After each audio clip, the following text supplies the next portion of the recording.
My name's Jeronimo Vasquez. I'm supervisor for District 2. Thank you for being here tonight. I hope that we have the opportunity to share with you kind of what's the full picture of what we've been enduring, all of us collectively. It's tough to get up here and keep saying, but we've been through a lot, all of us. And you know, you think back to April and how many times we've had to come together since April. And it's emotionally exhausting. And so, you know, I thank you for your patience with us. And you know, I really empathize with what you've had to endure. I had the opportunity a couple weeks ago to be out here during a rain and get caught stuck on Campbell.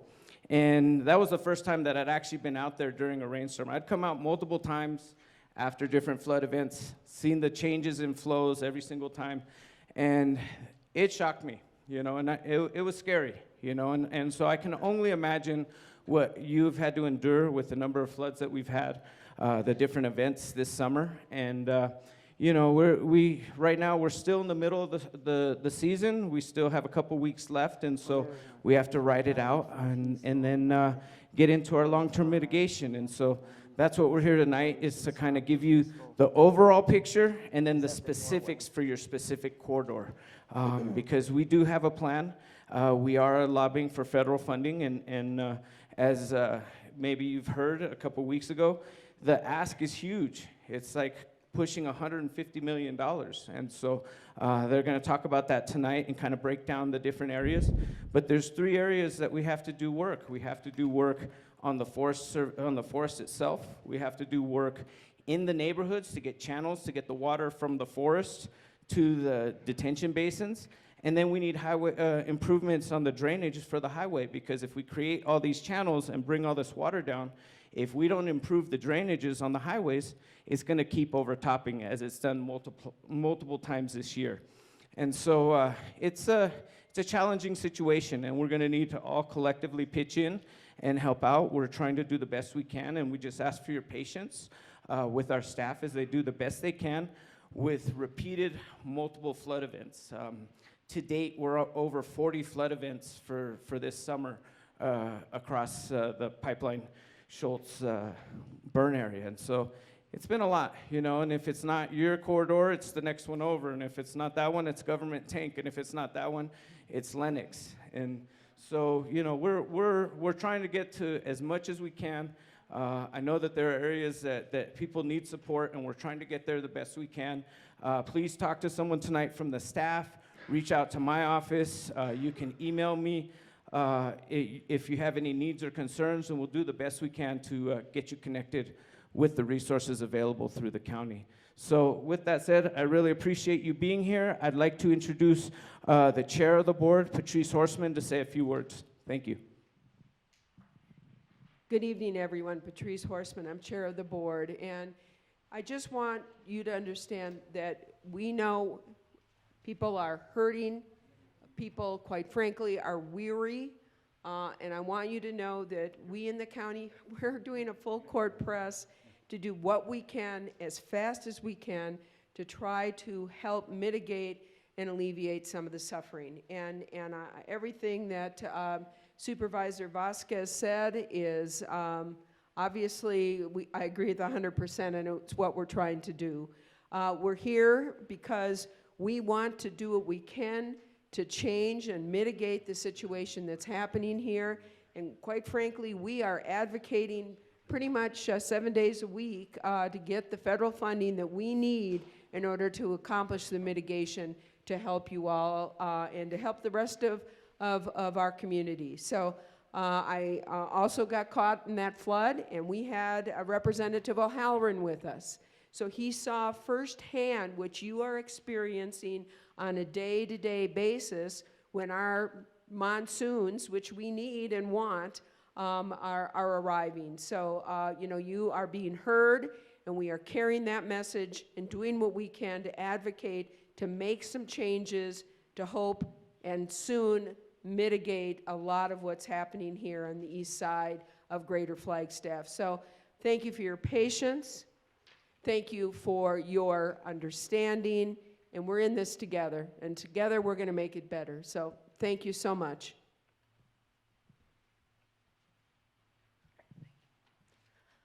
All right, thank you, Chair and Vice Chair.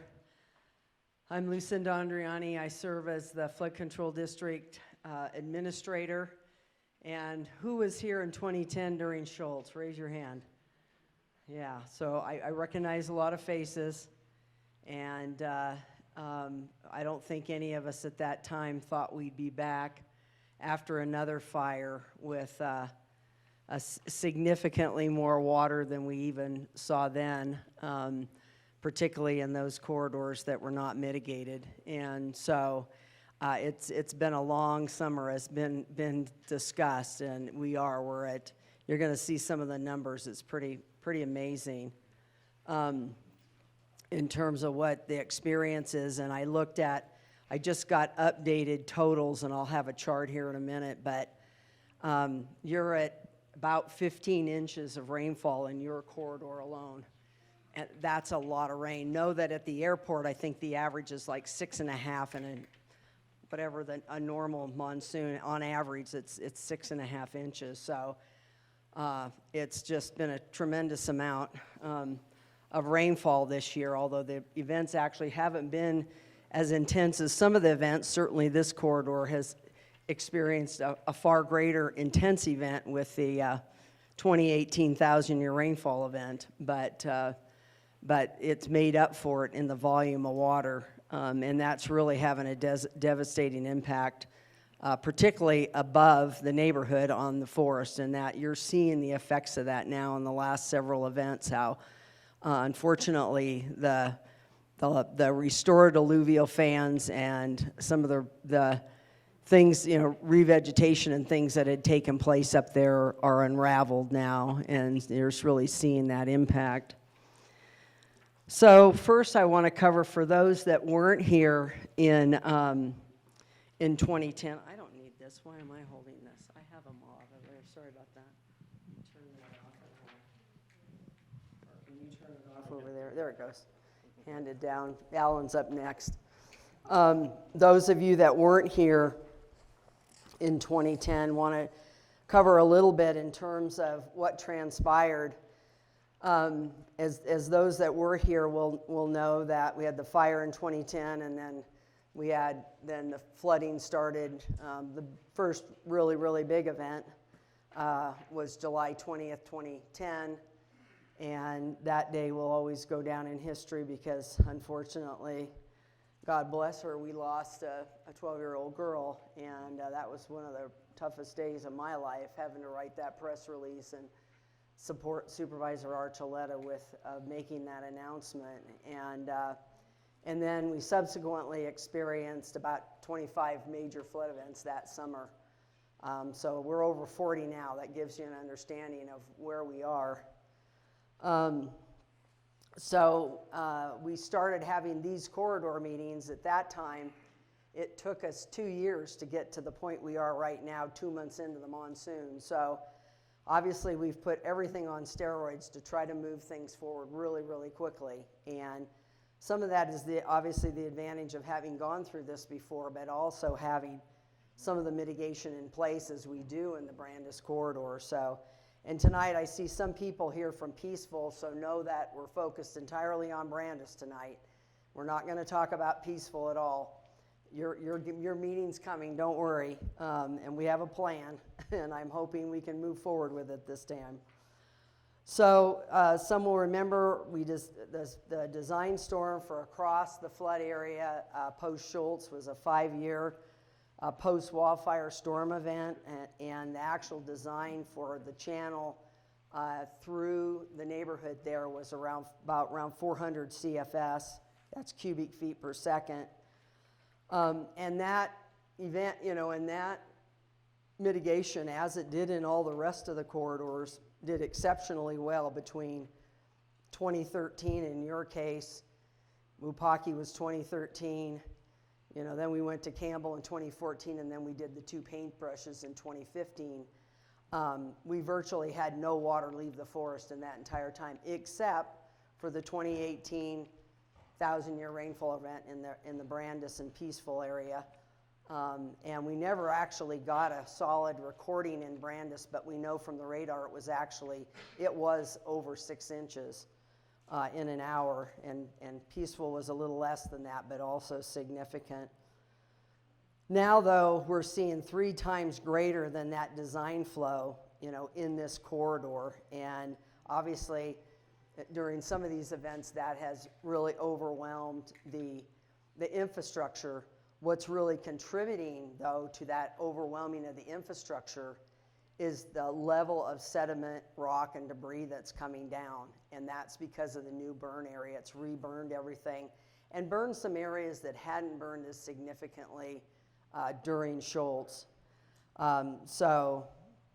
And that is creating a lot of damage to the fans above the neighborhood and to the channels above the neighborhood, some that were restored, some that weren't, but have naturally been functioning. And they're not functioning very well, and Alan Hayden from Natural Channel Design will talk about that. But this is a great photograph of what is taking place above you, and that's why all that sediment and rock is ending up in the neighborhood. And the same thing's happening in the other corridors as well. So I think a lot of this data you're aware of. We've talked about, the number, and you're certainly well aware of the flash flood warnings and the rave notifications, and what's at risk, and that the highway's been closed. I think now we've had 7 full closures on 89 and 3 or 4 partials, so that's only getting worse. This is a chart that came from Jay Fuller that does all of our modeling, and the modeling that we based looking at flood mitigation, short-term flood mitigation, and we're looking at this for long-term as well, is the 2-inch rainfall event in 45 minutes. That's been an event that's had an impact typically historically, and looking at the history of the Schultz gauges, which are now, we've got 12 years. So we have some good history. What this is showing here is the blue bars show when we completed all the mitigation efforts in 2015, then in 2016, Jay Fuller ran the entire model again for the entire area with all of the mitigation modeled. And that blue bar is what the discharge or flows were expected to be, assuming a certain level of recovery on the forest and so forth at that time. And then you'll see that the post-tunnel fire is that orange bar. Post-tunnel in most of these corridors had very limited impact, very, very limited impact. But then unfortunately, the pipeline fire had a very dramatic impact in pretty much every corridor, but particularly, of course, Wupaki and Government Tank, but also in Brandis. And that's 7 times greater than the modeling in 2016. So it is being created because of that burn scar. A little bit about what we've done. We're probably, that number now is over 900,000 sandbags that the district has produced. And largely, gotten out into the neighborhoods and into the sandbag stations and so forth. We've placed upwards of 4 miles of barrier, getting ready to order more. We did a lot of repair, a fair amount of repair on the structures after the tunnel fire, because the tunnel fire, Alan, did tunnel fire also burn the Brandis up high, burned the rundown station up high, or rundown structure up high. It also burned the terminal trench at Wupaki Trails, or Wupaki, the one above there. And so we tried to get out and get those measures repaired, and then did a lot of prep work on the channels, a fair amount, as much as we could get done in fairly limited time. Unfortunately, we had a very early start to monsoon this year, like 3 weeks early, and that had a lot of impact. So we have secured some funding that can be put towards sandbags and barrier through the NRCS. Their exigency just means emergency funding.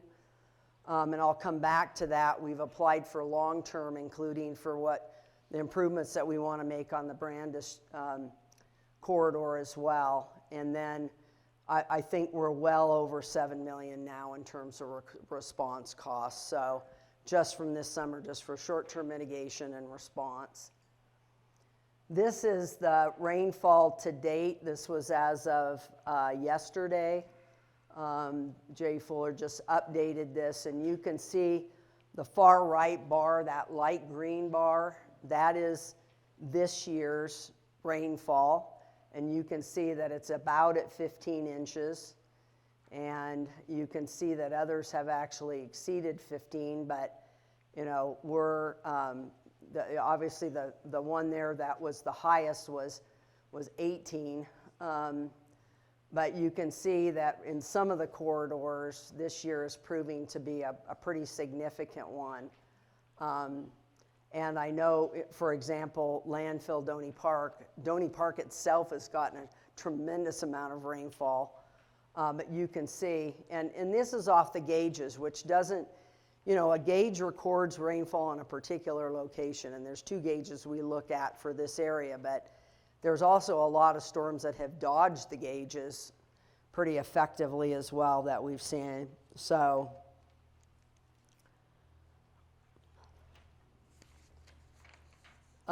this is the, if you look at the level of rainfall and you equate that to a typical rainfall interval, like you'll hear a 100-year rainfall event, or we talk about the 1,000-year rainfall event in the Brandis corridor and so forth. A certain amount of rainfall equates to a certain interval. You can see, although we've had a lot of rain, the actual rainfall events have not been particularly intense.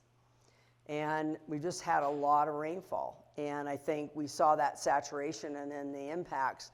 But what we're really seeing is the destruction of the watersheds. That's what we're really experiencing, and the repetitive nature of this and how it's having such an impact. So you can see that, you know, one of the larger events was a 10-year event, right? So, but you can also see that out of this, Thames Brandis is in here 7 times. So I think you win the record, unfortunately, for that area getting the most major rainfall events.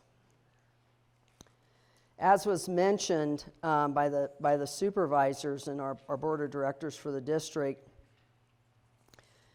we are very focused on getting a long-term strategy for long-term mitigation in place as quickly as we can. And we're already full bore into advocating for the funding, working very, very closely with Congressman O'Halloran's office, Senator Kelly's office, Senator Sinema's office. They've all been extremely supportive. They're working with us right now. There is anticipation that there will be what's called an emergency supplemental piece of legislation that will go in this probably within the next month. And during years where there are significant disasters, various places across the country, it's typical to have an emergency supplemental to try to identify funding of programs that support disaster response and relief and mitigation. What's really driving this one is the big flooding that occurred in Kentucky. And so our goal is to piggyback on that and hopefully get support for the programs that we have traditionally used for funding, which the main one has been the Emergency Watershed Protection Program, which in Schultz funded both on and off forest measures. Unfortunately, in 2016, they changed the rules, and that program can no longer fund the on forest. So we have to fund another program, and we're identifying a program, trying to identify program or programs that could be funded, likely through the Forest Service. So identifying this as a vehicle and getting the legislation, and then you know, both in the House and in the Senate, working that through, you know, their colleagues to get support for that to be passed is a big hurdle, but one that they've made a strong commitment to. So the 3 strategies that, as was mentioned earlier, that really have to integrate, and those of you that were here in 10 really understand that they did have to integrate. particularly the on-forest and the measures within the neighborhood. There's no reason to put measures in the neighborhood if we can't do the on-forest work, because the on-forest work is what allows the measures in the neighborhood to function, and that's exactly what we're seeing right now. They're not functioning as well because there's so much sediment coming down off the mountain that they can't function effectively to their full capacity. And so that, that's a critical connection. And then there's also, of course, impacts to the highway. Some of the impacts to the highway, you're seeing it, the channel that's adjacent to the highway between Brandis down to where the rectangular concrete channel is. You may have noticed that there was some shotcrete that ADOT put in after Schultz. It's kind of a short-term, immediate, relief for that area. That's all starting to unravel. And we're working very closely with Department of Transportation, Federal Highways Administration to try to get in monies, and I'll talk more about that in a minute as well, to address some of the issues along the highway.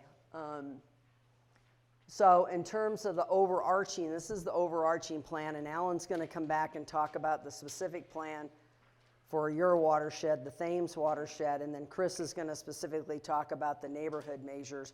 But I want you to understand the big picture so you'll understand where is this $120 to $150 million coming from.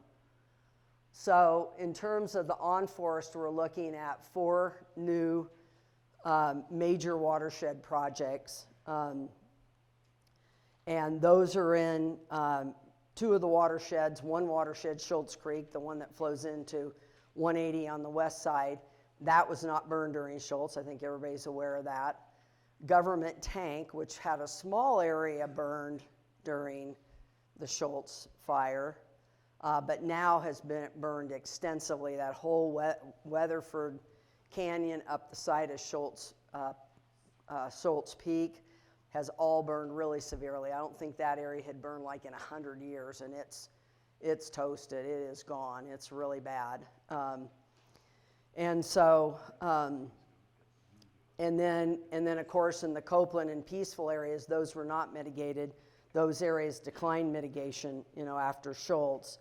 And so we're proposing 4 new watershed projects and then expansion and repair in 5 of the existing alluvial plans, including Thames Brandis. And again, Alan will get into the detail on that.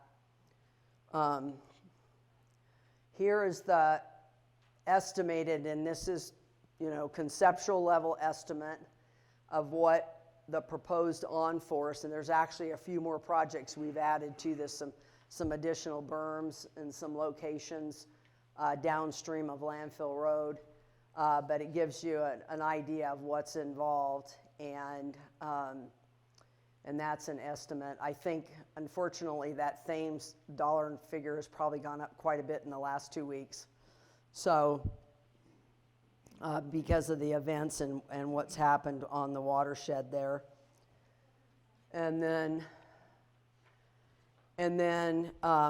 in terms of the off-forest, the flood mitigation within the neighborhoods, very similar to what we saw during Schultz, except that given the volume of water, we are moving entirely to concrete channels now. I think the flooding now has demonstrated that the turf reinforcement mat just can't stand up to these velocities, and so part of what's looked at it's going to be is, and again, Chris will go over what's planned for the Brandis corridor, but is going to a concrete line channel in those areas that weren't previously. Some had the articulated block. That's holding up pretty well. But throughout these areas, there's various corridors, again, Peaceful, Copeland, and Government Tank that don't have any channels now, that would have to be kind of constructed from ground up. So, and then the third leg, and that you can see that cost. Government tank is an extremely complex corridor. Frankly, about half the cost is probably going to be in that corridor potentially. We're running a lot of modeling right now on that to determine how much work do we actually have to do in Donny Park or not. Donny Park is extremely challenging because it's flat. There's nowhere for the water to go. We actually would have to look at injection wells or dry wells to actually put the water somewhere, because all, you know, what it wants to do there is pond. It's a lake. It's an old lake bed, right? So, and then the third leg of the strategy is the highway, and part of what's proposed is, at least for sure, reprofiling and expanding the capacity from the Brandis box all the way down to the rectangular channel that was constructed with the emergency relief funds, FHWA emergency relief funds in 2015. So at least expanding that capacity there and reprofiling all of that channel. We're also looking at, will it have to be expanded all the way down to Kevin's Way or not, and all of that. We don't think it will actually. More of the problem is further up. So, and it's a matter of cost. Frankly, it's going to all come down to how much money we get, and they may come back and say, you've got X, you got 10 million, or you got 15 million, or 20 million, and then we'll have to prioritize, right? So, and that channel's actually done really well. There's a lot of other improvements that are planned both north of Brandis and south, the Campbell to where government tank crosses there, where the APS solar plant is. A lot of improvements that we're proposing to federal highways there as well. So, and this is again, rough cost estimates. These are very early conceptual stage. That improvement alone would be probably upwards of $2.5 to $3 million. So then the summary of the cost, this is where you come up with the 125 to 145 million. And again, this is early, and as we do, you know, more analysis and so forth, we'll have a better sense about what's actually going to be needed, particularly for government tank. As I mentioned, we have made our first application to the Natural Resources Conservation Service for EWPP funding, and it includes about $2 million in those corridor improvements. Again, this is only within the neighborhood to make improvements to the channel through that area. And again, Chris will talk about the details of that. But you can see the other numbers here. That total overall ask was about $24 million. And what we have learned since then, since we applied, is that they did during when we were constructing from 13 to 15, they allowed us to be reimbursed for fencing. They will no longer allow us to be reimbursed for fencing. They will no longer allow any reimbursement for safety railing, like on all the box culverts, anything like that. Less of an issue in this corridor. Other Copeland and Peaceful, that'll be more of an cost issue. And they won't cover any of the utility relocations, which again in this corridor will be probably not much of an issue because we moved all those in 2013. We relocated all of those utilities. We had to put in a whole new main. It was a huge cost to that. And they didn't cover that then either. They covered a little bit of it, but very little of the utility relocation. And that's why the Brandis corridor, I think it was either the most expensive or second most expensive corridor that we actually invested in after Schultz. So this application does include converting the TRM to shotcrete and or concrete. Again, Chris will talk about the details, both those upper and lower sections that weren't hardened originally. And then you can see some of the other, we actually applied for 5 total corridors, as I showed before, And Campbell and Brandis are really improvements, and I'll say repairs / improvements. And then the other two, Wupaki is a new channel, converting that to a rectangular concrete channel. The volume of water there has gone up over 11 times, so it's that whole upper part of the Lennox watershed above Wupaki Trails had not burned that badly during Schultz, and it got really burned badly this time. So that's, if you know people up there, if you've driven up there, you know how bad that experience is even though there was mitigation.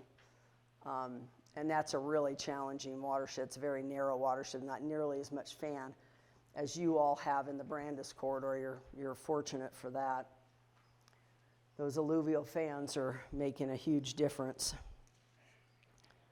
So I think that's it. With this, I will turn it over to Alan, and we'll take questions at the end. I want to get through all the information, and then we'll take questions, general questions, and then if you have specific questions, then we'll do like we did before at the corridor meetings. We've got some maps and things here, and Alan and Chris will be here. Chris Duza will be here. And Alan, of course, with Natural Channel Design, they are once again doing all the on-forest design work and have been up there every flood event figuring out how to try to keep things together.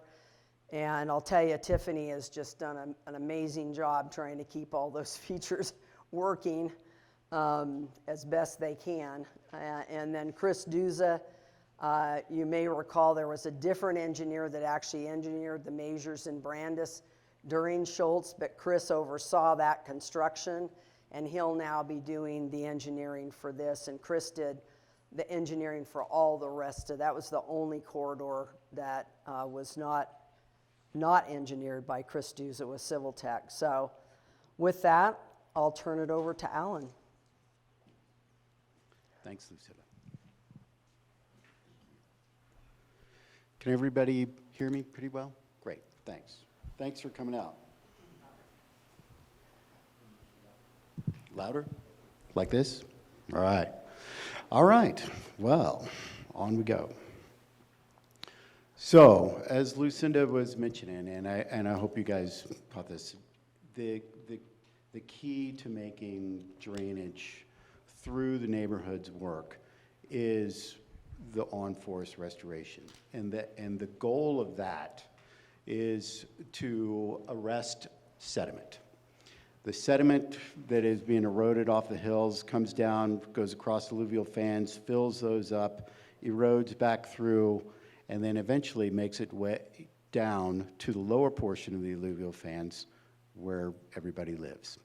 And so the key to making all the drainage work is to kind of shorten that alluvial fan function up and keep it up on the forest, and make those alluvial fans work as efficiently as we can.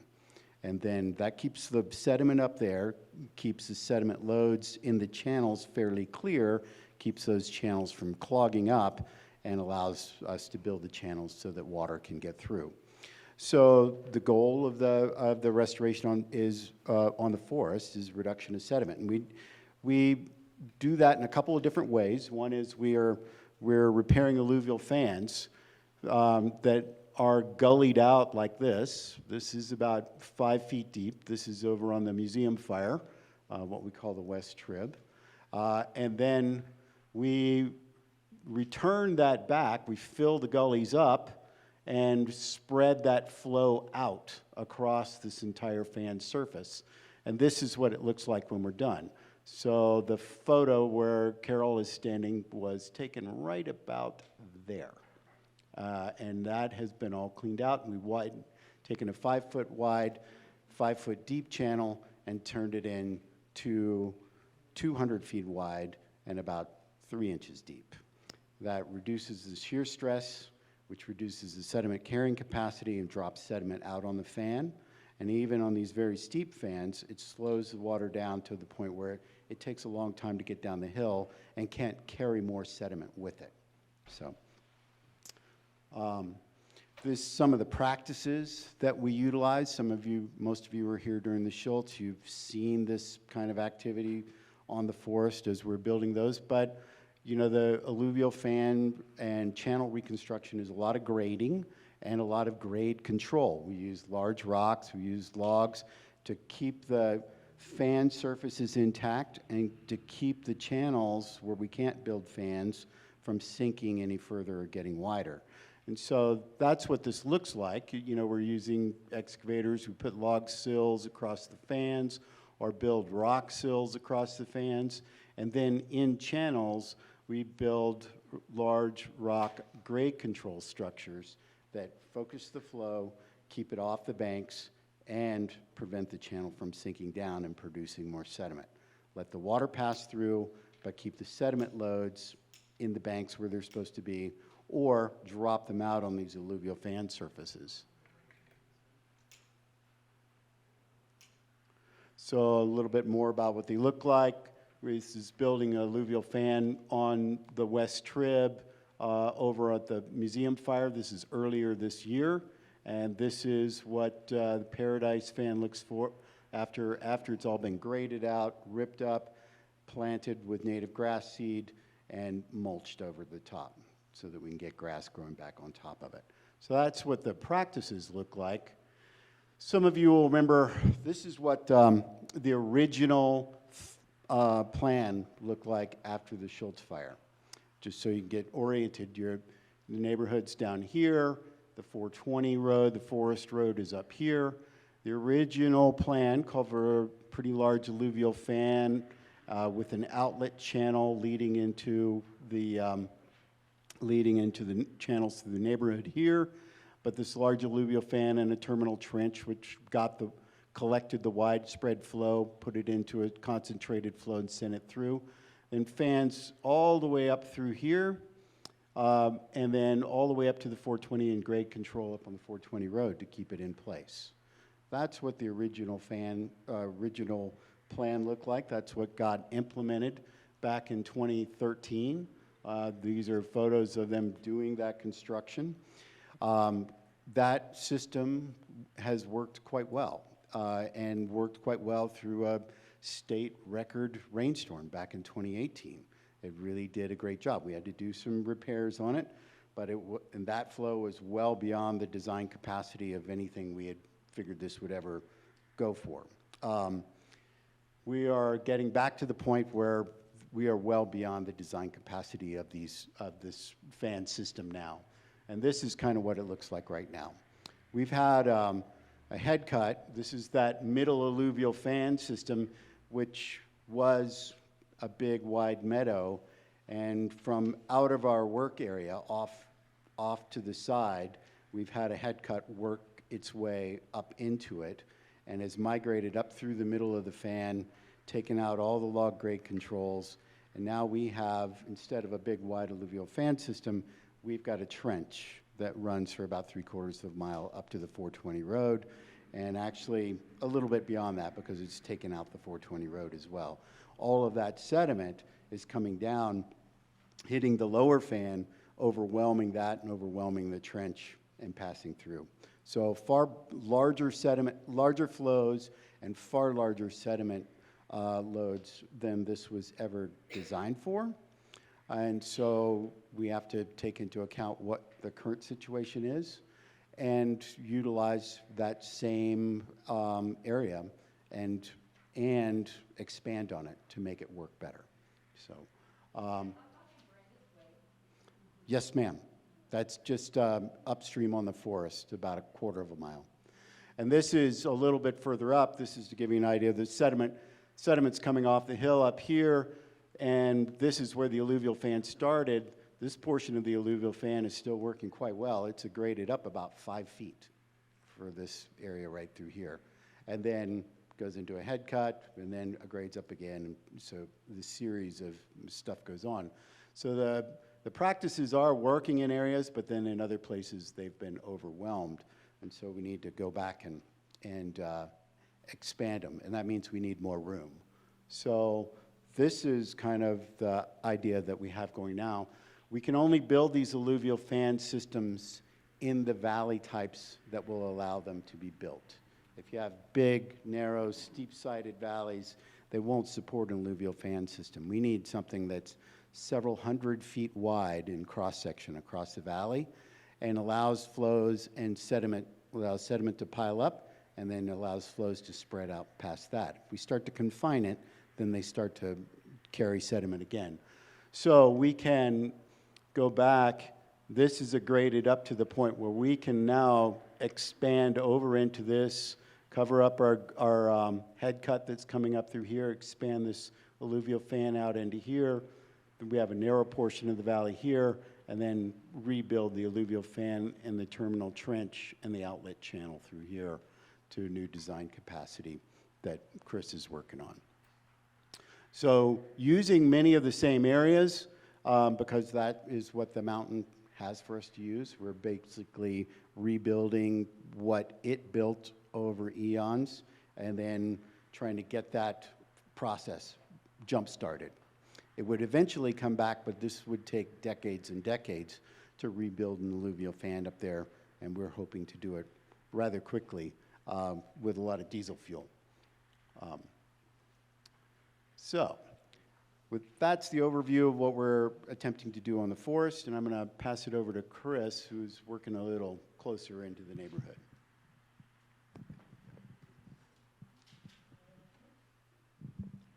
All right, thank you. Good evening, everyone. You guys probably remember me from 2010. I worked on the Schultz Fire and a lot of these corridors as well, so there's some familiar faces here. So I'll also be working in the neighborhood on the Brandis improvements.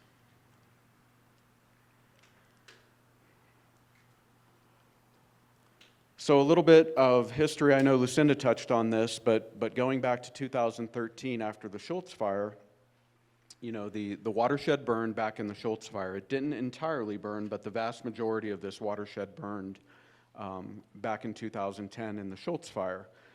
The original design for the improvements on the forest and through the neighborhood was a 5-year, 24-hour storm that accounted for several years of watershed recovery, and that was estimated to be about 400 cubic feet per second. As part of the funding mechanism that Lucinda mentioned, the EWP funding, one thing that we have to do in order to get that funding is achieve a positive cost-benefit ratio. And in this corridor in particular, we had a lot of expenses back in 2013 associated with utility relocations, the bridges, and again, the fencing that was not covered by that. So we were able to achieve that benefit and move forward with the project back in 2013. An important component to what we do in the neighborhoods is called no adverse impact modeling. And so basically what that means is when we put improvements into place, we have to be careful that we're not creating an adverse impact on other properties or other property owners. So there's another consultant that's independent of the design team that does that modeling, that goes ahead and proves out that we're not having an adverse impact anywhere else in the neighborhood or anywhere else downstream as well.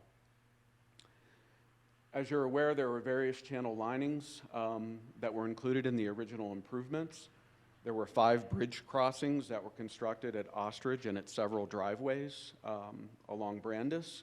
And again, I mentioned before, there was extensive utility work that was done for Donny Park Water as well as for APS. As a matter of fact, I believe a brand new water main was constructed on the south side of Brandis for the entire length of the project, which included not only the main line, but new service connections for everyone that was served off of that.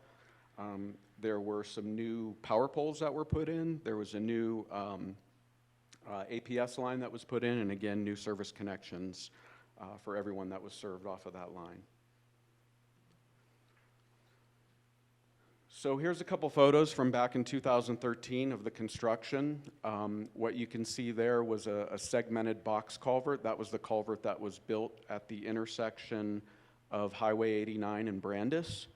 And you can also see in the picture down below what's called articulated block. And quite a bit of the channel that's there along Brandis now It's constructed out of this concrete articulated block.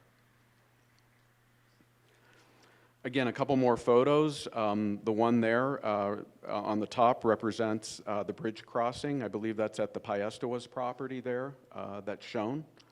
And then, of course, in the upper and lower portions of the improvements were the turf reinforcement mat channel, which is a polyethylene mat that's placed on the ground and anchored to the ground, and an attempt is made to revegetate that, which is probably one of the reasons why, you know, it really didn't perform really well. The vegetation really never took in that channel. So moving forward to 2022, our post-pipeline fire design. I mentioned before that almost the entire watershed was burned in Schultz. Well, this time around, the entire watershed is burned 100%. So the upper portions of the watershed that were not burned during Schultz are now burned. Not only did they burned severely. So that's creating a lot of problems for us. The modeling that was done is for the 2-inch, 45-minute storm event. Lucinda talked a little bit about that. That's estimated to be a 25-year event. That doesn't mean it occurs once in every 25 years. It means it has a 4% probability of happening in any given year. And it could happen, you know, this week, and it could happen again next week. It's just that 4% probability. So the discharge that's estimated at the terminal trench coming out of the forest for this particular event is about almost 1,200 CFS. So far in excess of the 400 CFS that those improvements were originally designed for. So what we want to do with the improvements moving forward is utilize that existing channel alignment, the easements that were obtained back in 2013, as well as the environmental clearances. That allows us to move much more quickly with these improvements. And again, with our NRCS funding, we're going to have to prove that positive cost-benefit ratio to acquire that funding. And again, as part of this project, there'll be the independent consultant that looks at the no adverse impacts modeling through the corridor. So back in 2018, Lucinda mentioned that 1,000-year event. About 6 inches of rain occurred in this watershed. A storm came and just parked in that watershed and dropped quite a bit of rain in 2018.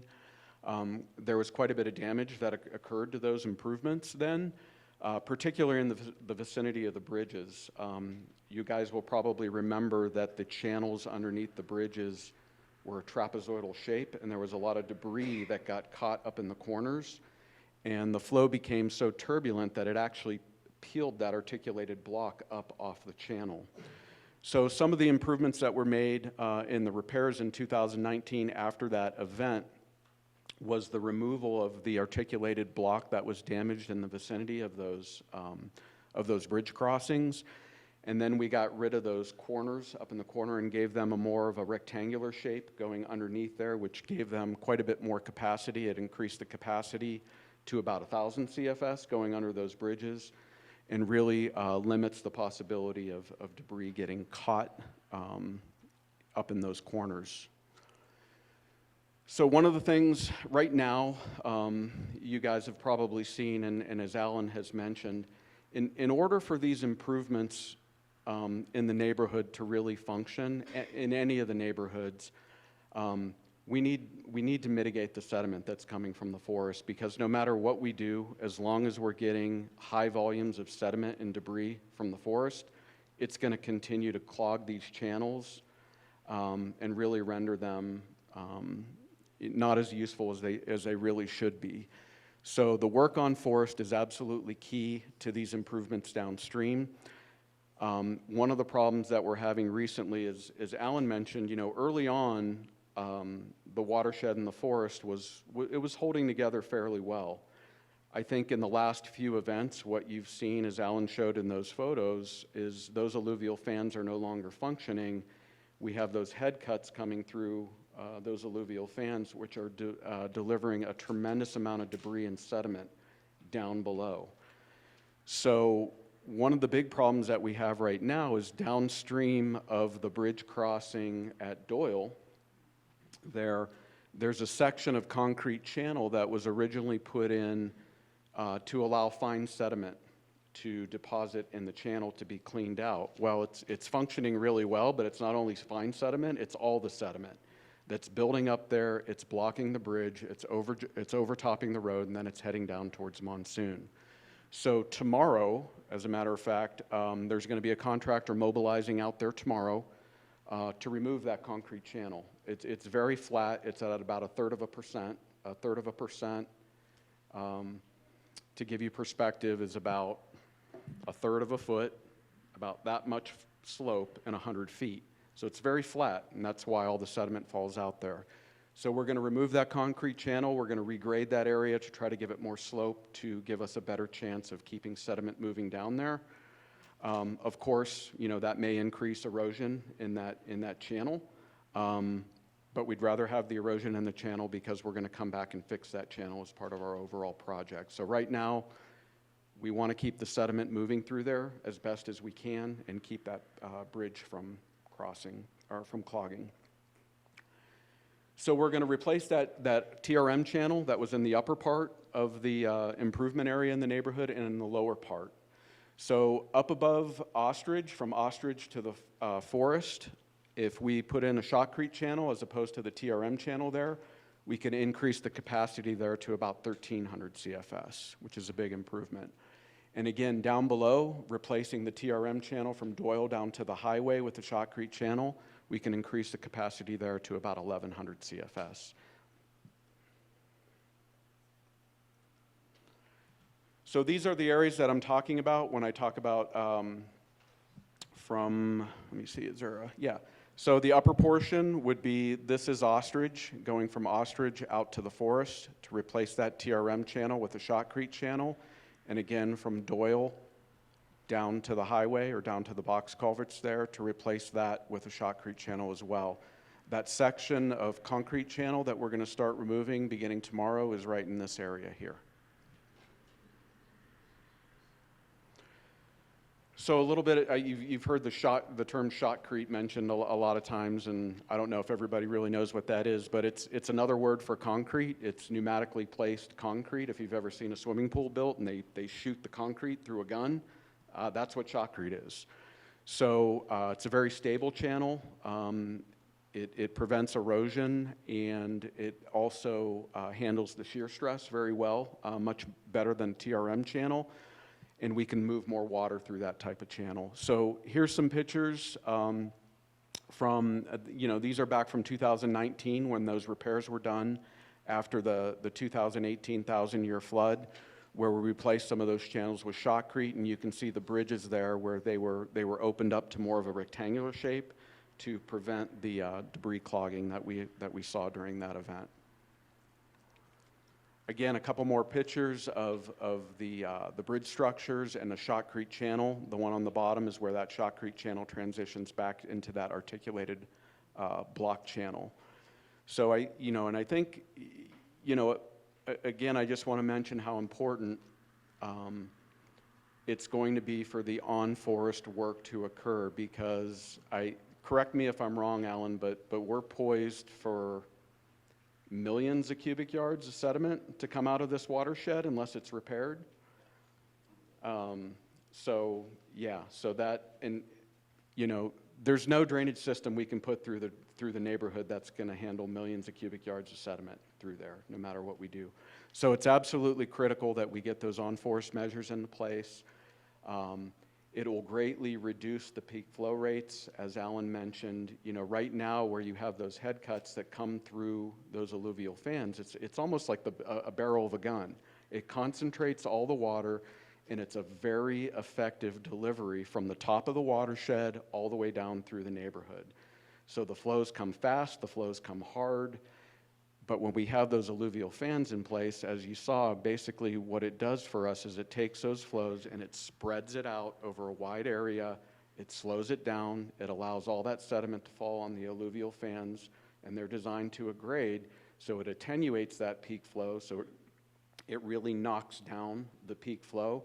And it also, to a large degree, allows the water to infiltrate back into these fans. Of course, when they become saturated, there's less infiltration, but the key is that we can arrest the sediment up on these alluvial fans, and that we can attenuate those flows.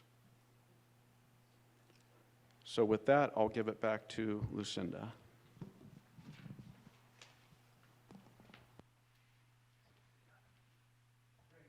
Chris. So that's fortunately an opportunity to make a pretty significant impact in the neighborhood with those measures, and it won't require any new easements or, additional. We're pretty confident that the process working through NRCS would be fairly simple because of the work that was done there prior.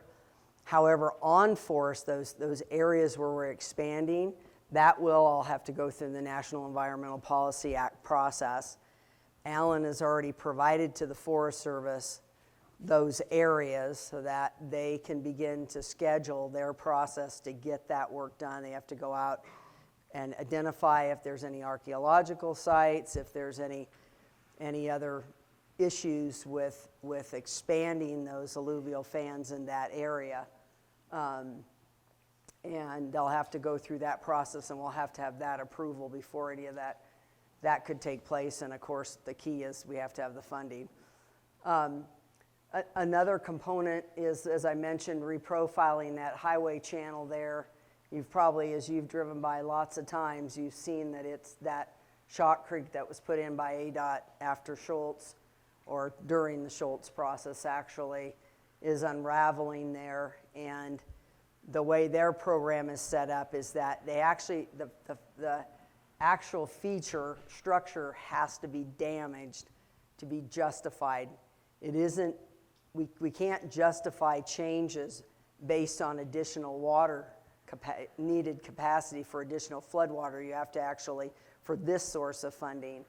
And the emergency relief funding is the easiest to access and the easiest to use.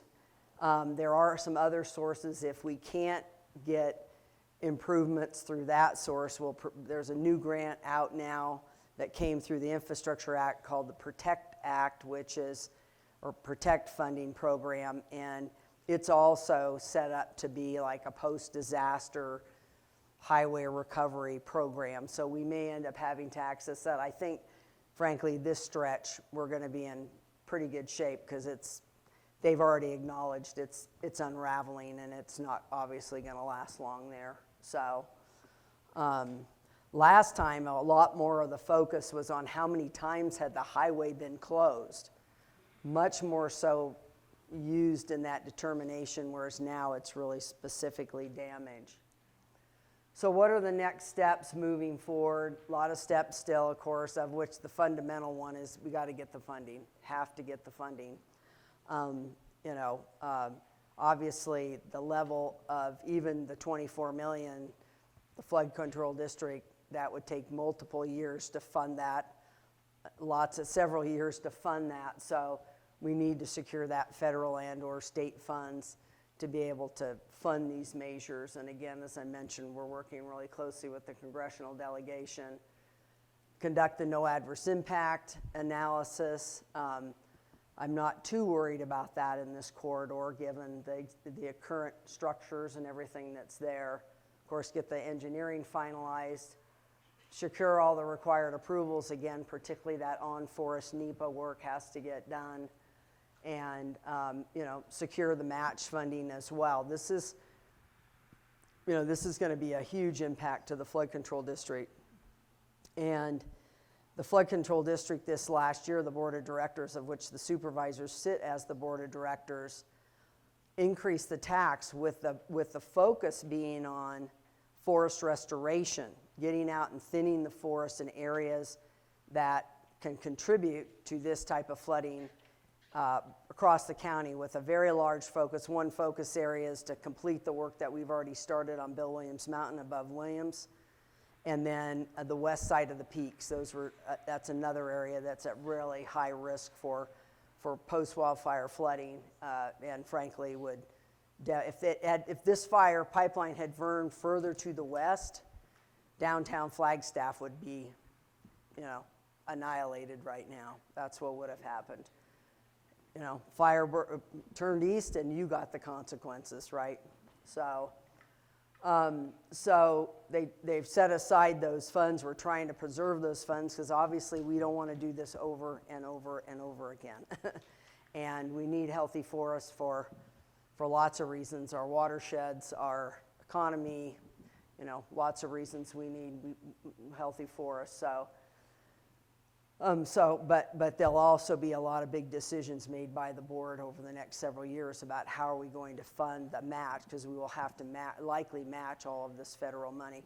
EWPP, as was shown, 75-25. So, and then of course engage in the contracting process. But a lot of these things we have already started setting up the systems and processes in place to move forward with that. So. With that, we'll go ahead and move to any general questions about what was presented.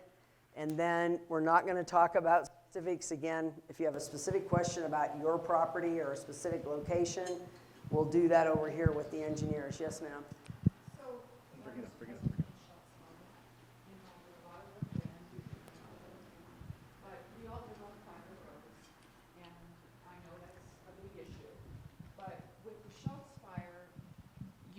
you assisted in the private roads to be able to get ambulance service, emergency service.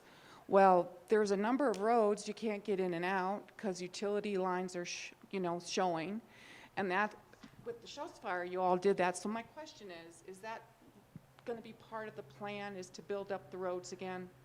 Well, the only thing we can legally do on private roads is make them open and passable. However, we also can't repair utilities in that process. So every time there's a utility that's impacted, particularly if it's impacting a private road, or any road for that matter, but particularly a private road, we notify. In fact, Chris was out today with Donny Park Water up on Dunlap Thames area, and there's 2 areas there, and they're looking at, we're going to help them get some barrier in place to try to help stop the HUD cutting there. But we can't do repairs. We can do open and passable, which means we can move dirt around, in effect. That's what we can do. That's what I'm asking. Yeah, we can. Because I see all these trucks go with all this dirt, which could be put down on our roads. We have huge crevices that are not drivable. There's no emergency service that could get down some of it if we didn't have generous neighbors here doing the roads. Are they roads or driveways? So that's another Roads. distinction. Roads. They're actually legal roads. And, Yeah. neighbors have been getting out trying to work on them. Well, we do know of some. Some have not. What we're also finding is some aren't legal roads. They're driveways. So we'll take it offline and let's talk. We'll take it offline and have more of a conversation. But we certainly know about the Grand Canyon. That's more coming out of Thames than Brandis.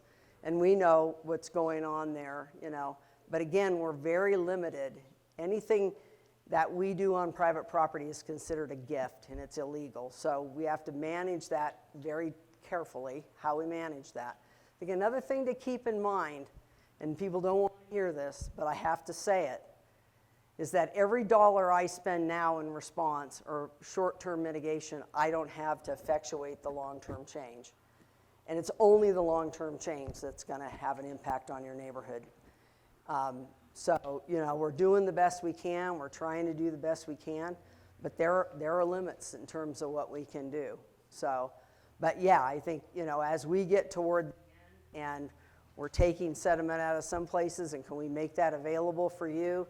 Yeah, we can probably look at trying to do that. Right now, it's run and go clear out the mitigation and the roads and try to do everything as quickly as we can.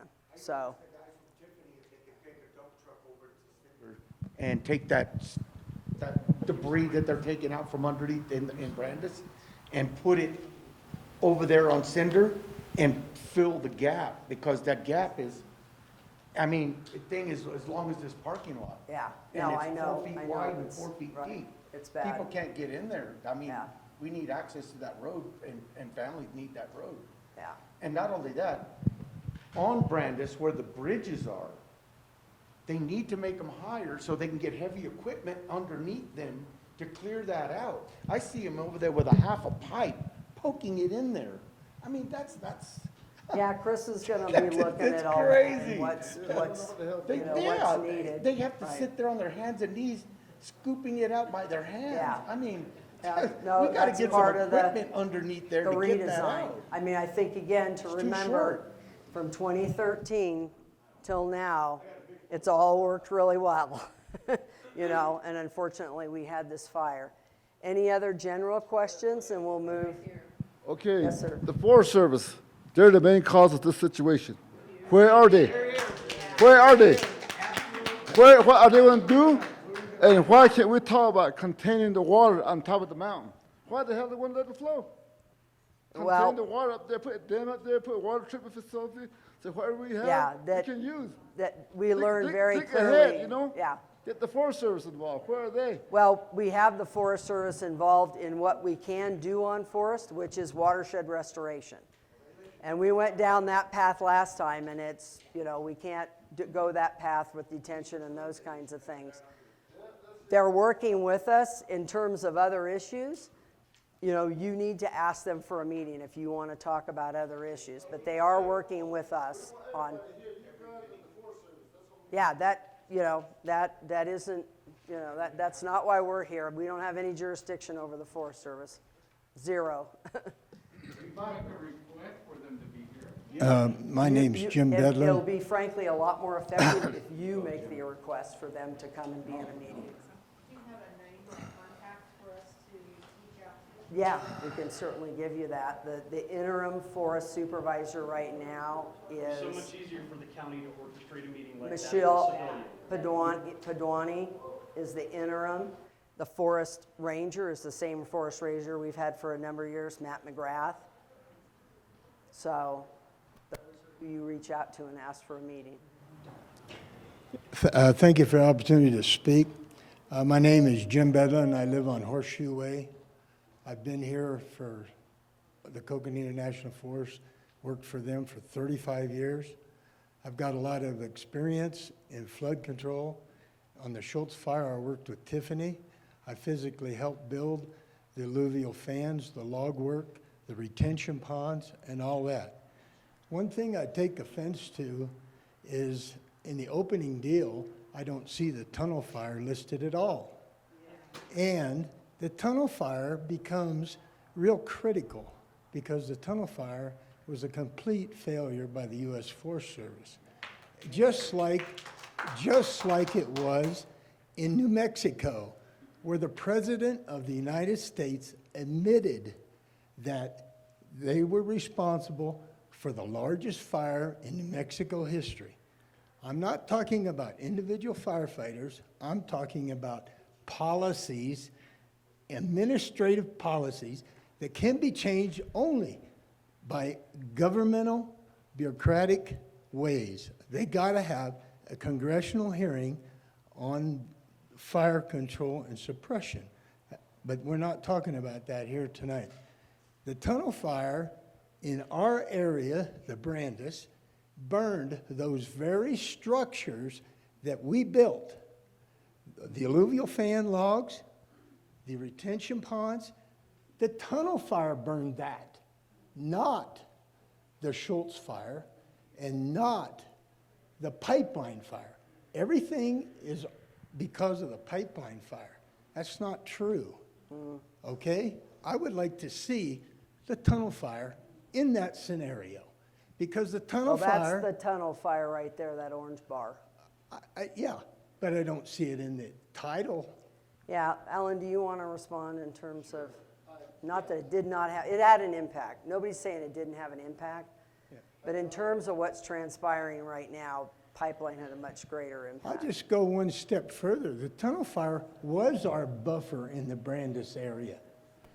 The That tunnel was, fire right? burned along Road 420, all the way down into my home and lost 31 structures Yep. in that area, right? Yep, Okay, that was our buffer. Earlier, we talked about a buffer. Okay, those structures that we built in 2010, 2013. in the Schultz fire, they burned. That's when they burned. We lost our alluvial effect in that because of the tunnel fire. I just want credit to be, put where it is. Okay, I get a little nervous here, but, and then really, I figured all the planning and the money, that's great. It's down the road stuff. But there's some things in our neighborhoods that need to be addressed immediately. There's buried transformers in the mud with just red paint on top of the ground. They're buried in the ground on Glen Drive. There's those pictures that you saw with the cutting, head cutting. Behind my property, a 14 feet vertical wall that's falling off daily in chunks, footprints of grown people walking up and down, 3 youngsters, little kids in the neighborhood. They're not safe to go out right now. There's roads, access down that on Glen Drive, Doyle, all those roads off of Brandis, that when it flooded, there was boulders in there. On Glen Drive, it was 8 feet deep, 20 foot wide, no access to any of those properties back there, okay? And nobody, nobody did anything, okay? Okay, that, I hear that we're gonna, take the concrete out on Brandis Road. For a safety standpoint, I would like to see a flagman, some hazard barriers along the side of the road. On the south side right there, there's a 3-foot drop-off. Somebody could drive off, roll their car over. There's no protection.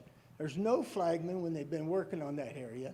They've left dirt piled up, 15-foot tall, windrow along the road, 1-lane access, not a blinking light or nothing on that. That's all I've got to say.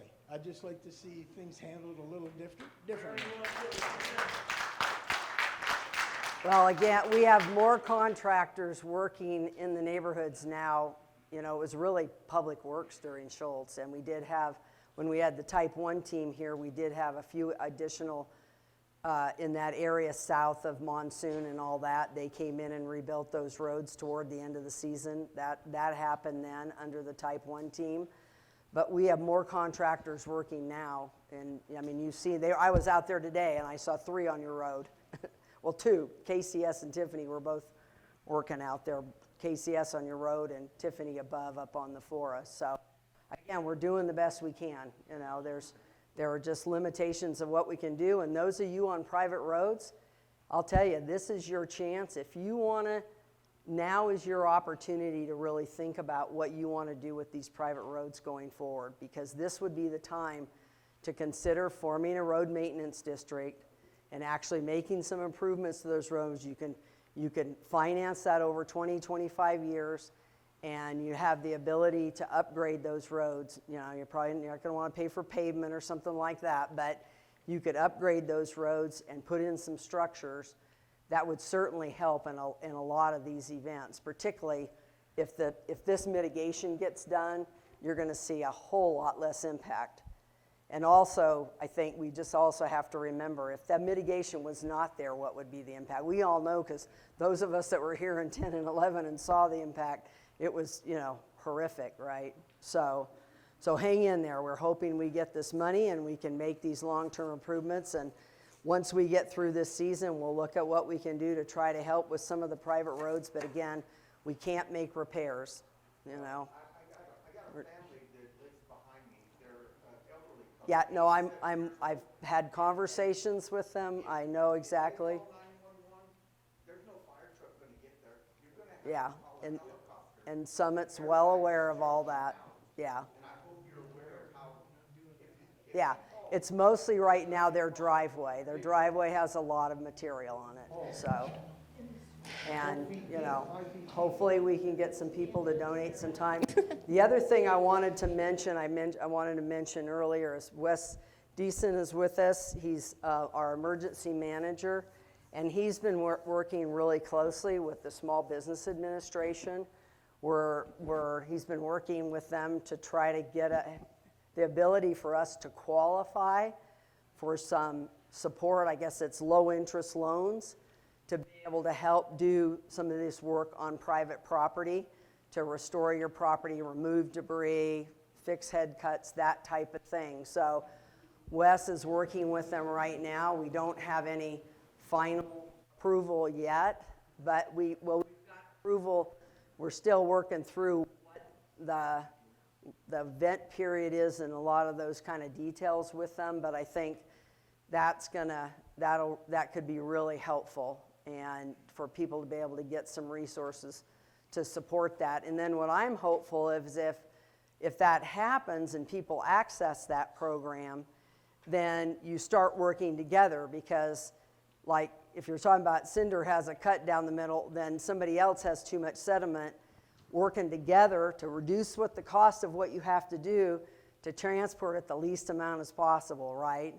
And so between that and then we're going to be taking out, we got to clear out all the detention facilities at the Copeland Detention Basin. We have to clean out all those basins and making that material available for people as well that have head cuts and so forth. So I'm going to take one more question. Yes, so she has the mic. So one more question. Thank you. And some of what break. And you can ask general questions again, but it's hot in here. We need to break. Some of what you said answers, because I have questions about the personal property, and I understand that you guys can't work on personal property, but maybe a little bit is what you were just saying. But is it possible for some engineers to come and just give us, like, we can do probably some of the work ourselves, and I know we'd like to get started on that, but now there's a fear that, like, if we do anything, our neighbors are gonna get upset and we're gonna screw over our neighbors. So can we get some recommendations on how to work on these channels, some cross sections, some examples, some typical sections of like what a channel could look like, so that we could do some of this repair work ourselves without causing major damage downstream? We can advise you in terms of like short-term mitigation, right? Like if you wanted to put a berm up, or you wanted to do some other type of short-term mitigation, barriers, you know, that type of thing. When you get into filling in head cuts and that type, you know, there's a lot of engineering that goes into that. So that's going to be much more challenging. I think you can. Do we have to hire engineers personally in order to get that done? I think that two things I would recommend is that you think about reaching out to some of the other local engineers potentially, might be willing to come out, give you some advice. I think, you know, Chris has been out talking to a number of people about what we would do. And, you know, and I think the timeline on all this stuff we'll see, but again, you know, doing some simple grade control or things like that, he could say this would be the kind of thing you might want to think about doing.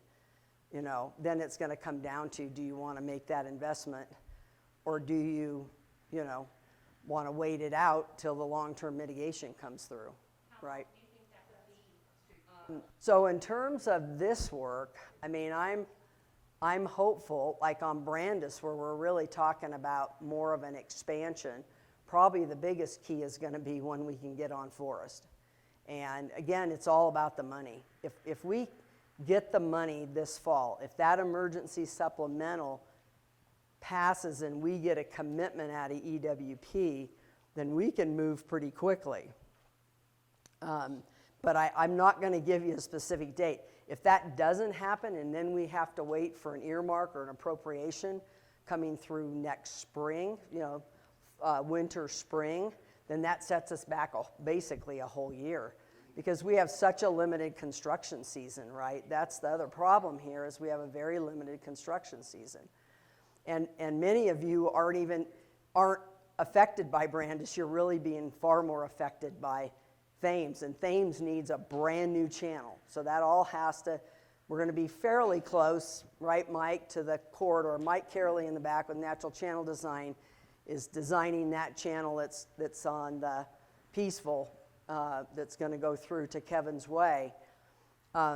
So, and you know, last time we had a lot of opposition, and we've got to have agreement, we have to have drainage easements all the way, from the forest all the way to where it enters the detention basin there at Kevin's Way. So I'm hopeful that people will get on board this time and we can get that done.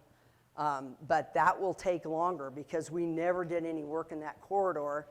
We have some level of approvals, but anytime we stray out of that area, that what was the original configuration, then we have to go back and get those NEPA approvals. So one more and that's it. So I'm here with Mr. Bedlinson, and that seems to be different than what this is saying.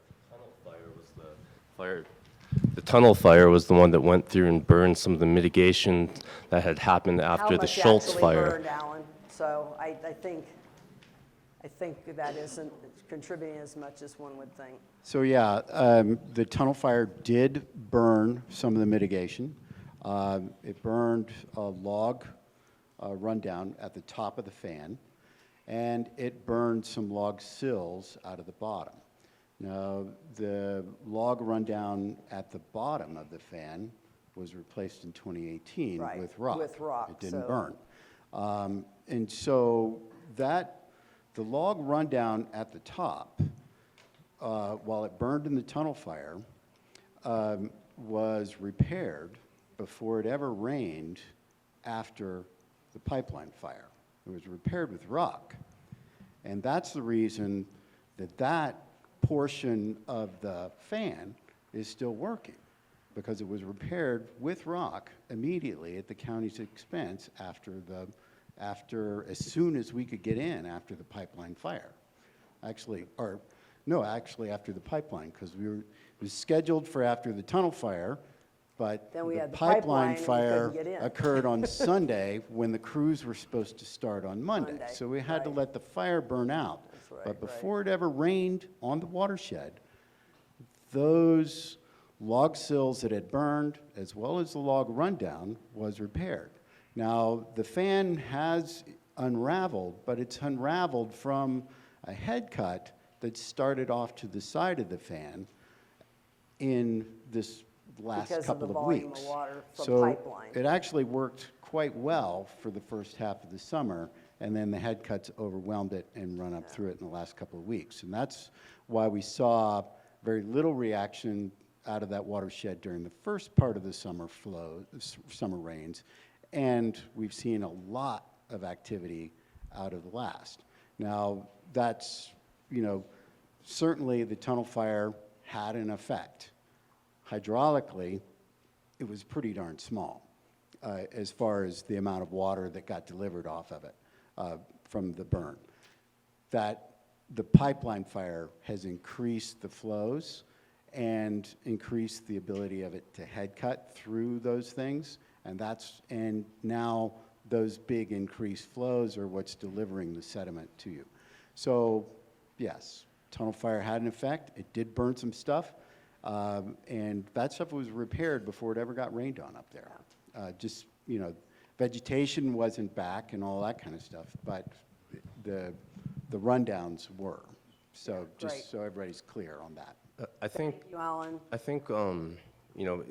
if you zoom out on the bigger picture, and this isn't a criticism of anybody working on the ground in the Forest Service, but I would agree with what Mr. Bedlin's saying, that I think that they're maybe not adapting to the current climate we're living in, and I think that the policies at the administrative level are probably out of touch with what's going on right now. So I think as our representatives in the county, especially you, Mr. Supervisor, maybe that's somewhere that the county could act in the capacity is to help pressure the Forest Service, who maybe they don't live here, if they operate out of DC or something, maybe those administrators don't understand exactly what's happening right here, and so they don't, they're using old models to determine when the forest should be closed down, for example.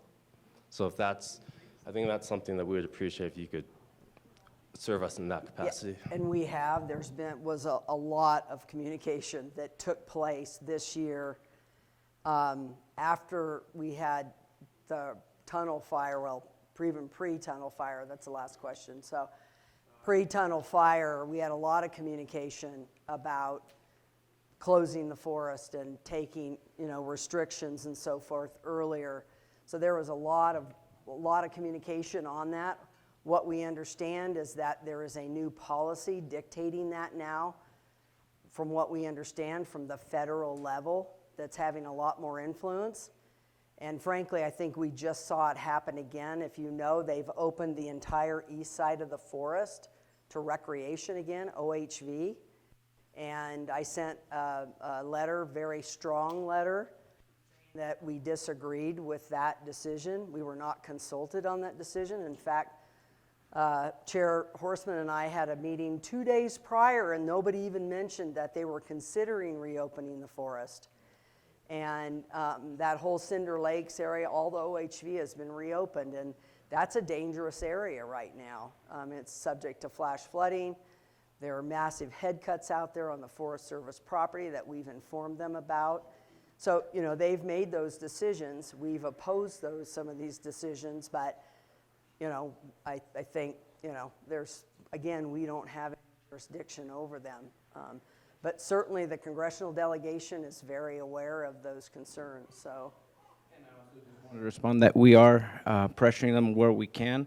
We're playing a delicate balance because for the on-forest restoration efforts, we need their funding to be able to pay for it. So it makes it so that we have to pressure, but we have to do so in a strategic way so that we're not shooting ourselves in the foot and making ourselves ineligible for funding that we desperately need to do the on-forest mitigation. Yeah, absolutely. All right, so if there, we're supposed to be on private land, okay? But yet, we still have to pay our taxes, our land taxes, right? Okay, we don't pay our land taxes, you guys come in and you seize the land from us. I mean, regardless, you're not paying, it's our land, we're taking it away. Where is our taxes going to? Even so you're we're entitled to some of these services, regardless if we're private or not.